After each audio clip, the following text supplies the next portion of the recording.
Alors bonjour et bienvenue dans cette vidéo. Nous allons continuer notre TP. On va calculer la somme des coefficients. D'accord? On va calculer la somme des coefficients.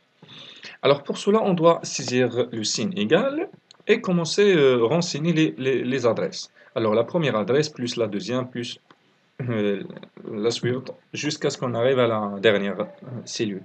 Alors donc P3 plus B4 plus, voilà, plus, et ben voilà. D'accord? Donc, entrée. Voilà, c'est 31. Ça change automatiquement. Alors, si je remplace 3 par 4 et je clique sur entrée, voilà, ça change automatiquement. D'accord? Vous voyez la magie, d'accord? C'est pour cela qu'on doit travailler avec les références et non pas avec des valeurs directes. Par exemple, si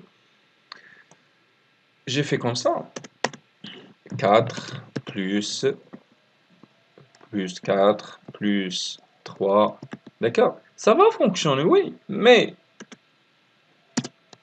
11, jusqu'à maintenant 11. Mais est-ce que ça va marcher si si je change des données? Par exemple 3.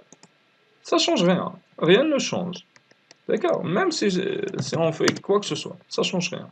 Pourquoi? Parce qu'on a travaillé d'une manière statique. Alors, non, c'est pas la bonne méthode. On doit travailler avec la méthode de référence des adresses. D'accord? La première plus la deuxième plus, jusqu'à ce qu'on arrive à la dernière. Mais si on a plusieurs valeurs, si on a plusieurs lignes, c'est pas bon, c'est pas pratique. Donc là, où l'utilisation des fonctions devient très importante. D'accord? Alors pour cela, on va calculer la somme en utilisant une fonction. Alors nous avons une fonction en Excel qui s'appelle somme. D'accord? Somme, elle vous demande de lui passer en paramètre le premier nombre, point virgule, le deuxième, point virgule, le troisième, et ainsi de suite. Alors, si je fais par exemple ici B3, point virgule,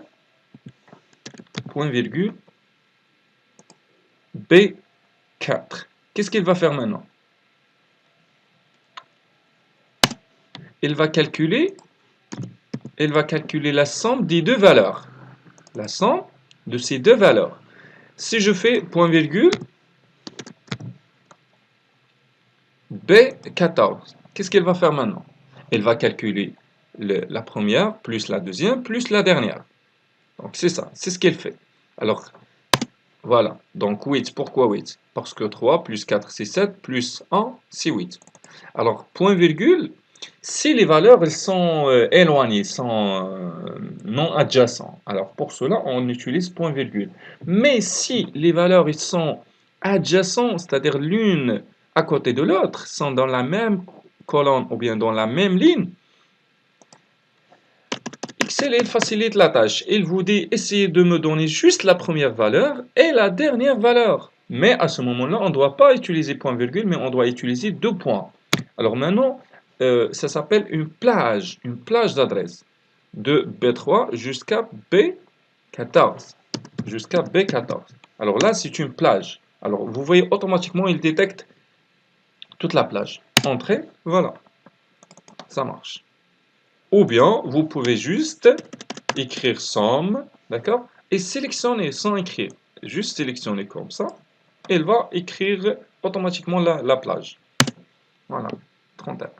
Alors, vous voyez comment calculer la somme, soit en utilisant des références normales, B3 plus B4 plus, ou bien utiliser la somme. Ça marche. Donc, j'espère que la vidéo vous a plu. N'hésitez pas de la liker, partager avec vos camarades. D'accord? Si vous n'avez pas compris quelque chose, ou bien l'utilisation ou la manipulation de ça, donc vous pouvez laisser ça en commentaire.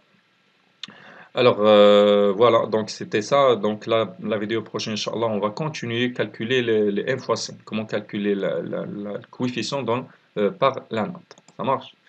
Allez, d'ici là, je vous souhaite un excellent courage et à la prochaine vidéo, Inch'Allah.